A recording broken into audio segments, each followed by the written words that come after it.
What's going on, everyone? TomGorian here, and welcome to episode 5 of the F1 2017 Career Mode Series with Sauber, and we are here and we're getting ready for the Monaco Grand Prix. As you probably know, Monaco is one of the most important tracks of the season. Monaco doesn't really rely that much on engine power, it just relies more on downforce and grip. So as you can see, development is still not going that well, and to be honest, every time I'm getting resource points, I'm only using it on for the reliability of the engine and the engine components.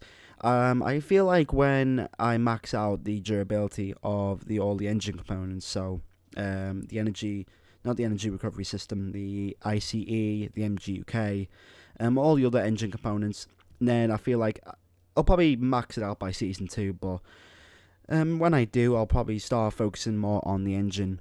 Well, not the engine, but like the upgrades onto the car. So probably when I start upgrading the engine, I'll probably start doing it on probably chassis, maybe, or maybe downforce. I'm not really sure.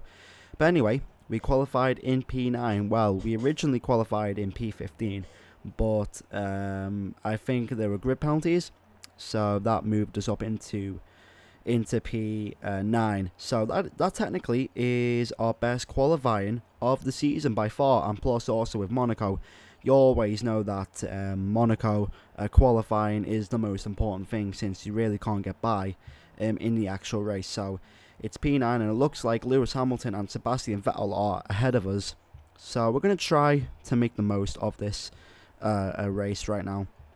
So as you can see there's just a normal setup. Basically, just for Monaco, it's just a setup for more grip and downforce than straight line speed.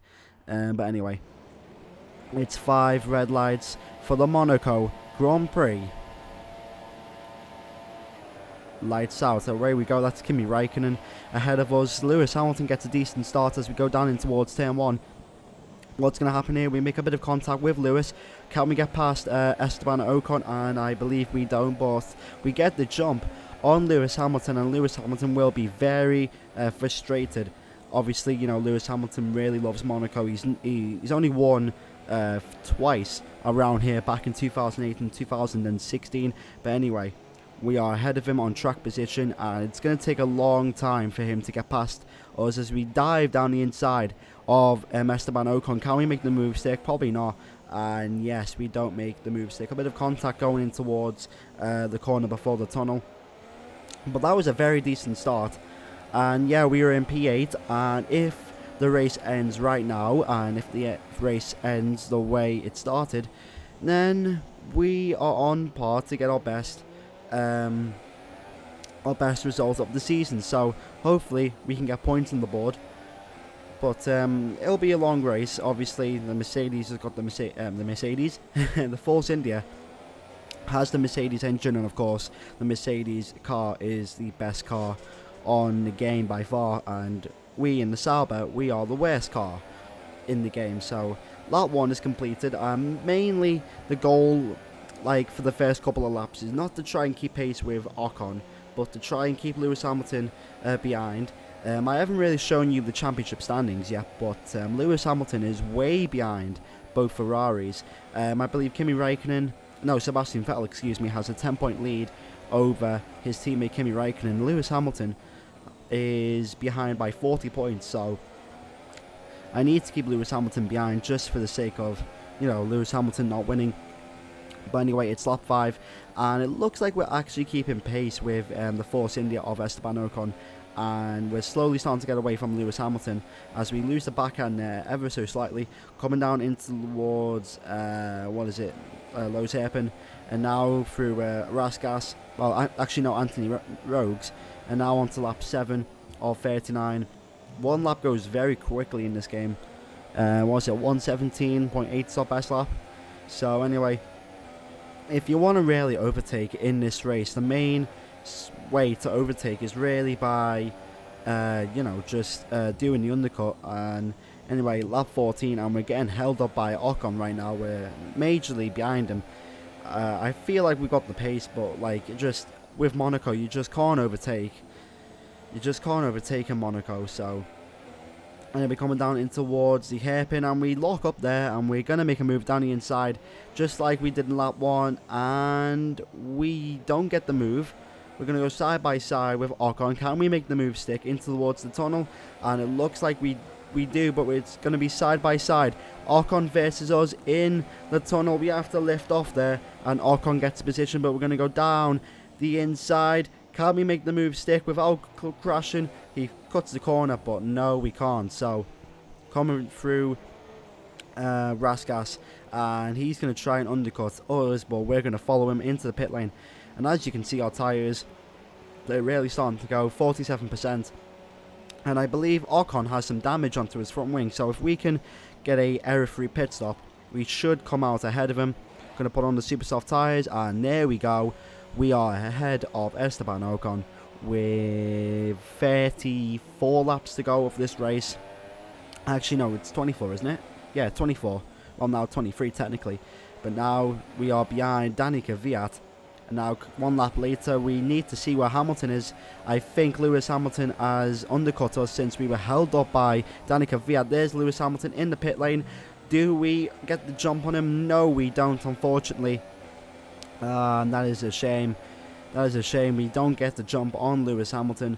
But I believe Lewis Hamilton made a mistake in the later laps. I'm not really sure. But anyway, that's a bit of a bummer. We're behind Lewis Hamilton, so we're going to have to try and overtake him, see what we can do.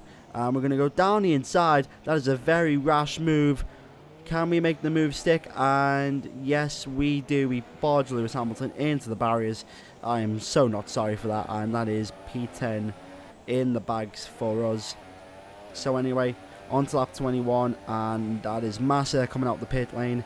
And then round about lap 23 to 24, my game capture device, my Elgato, crashed for some reason. So anyway, I couldn't get the rest of the footage, but here's what happened in the end. I managed to get just the last footage in the end, and yeah, just for some reason I had problems with the car. Like the gearbox, like I was missing one gearbox, well not one gearbox, like one gear for like the last 10 laps, and plus my MGUK and my ICE just started to fail, and then I just started to drop positions. I was absolutely shocked. So what could have been a P10 finish has now been a P16, P17 finish. And Sebastian Vettel wins the Monaco Grand Prix just like he did in real life, with Bottas in second and Kimi Raikkonen in third. Sebastian Vettel is once again dominating the championship, and there's really nothing that Mercedes can do in order to stop this Ferrari domination. I believe Hamilton and Bottas have won 1 race each, and then it's Vettel and Raikkonen who have won the last 2. Who've won 2 other races. So Ferrari are starting to get their form together right now. And as you can see, yeah, so we finished P16 in the Sauber. Yeah, not really one of the best races. It started so well. We jumped Hamilton at the start, and then we jumped Ocon in the pit lane, and then we got past Hamilton, but just like the last 20 laps, man. Well, not the last 20 laps, really the last 15 laps, just the car just started to fail on us. So, it's a shame, but we finished ahead of our teammate, and yeah, we finished ahead of Fernando Alonso, who is now our new rival, so it's all good. But we'll be looking for points for the rest of the season as we continue on in this championship. And yeah, season 1's going quite well right now. Hopefully we can get some more points on the board before the power circuits, Monza, Belgium, Azerbaijan, Baku's coming up. So yeah, not bad. So that is this video over with. If you did enjoy this video, make sure to hit that like button and subscribe for F1 2017 career mode plus multiplayer gameplay very soon. As you can see, the resource points, I got 17 resource points as the #1 driver. And yeah, McLaren, Renault, Toro Rosso, they all want me, but I'm going to stay with Sauber until the championship is over. And as you can see, that we get first driver bonus, so that's not bad. So anyway, this video is over. Make sure to hit the like button and subscribe. My name's been TomGorian, and I'll see you in the next video. Goodbye.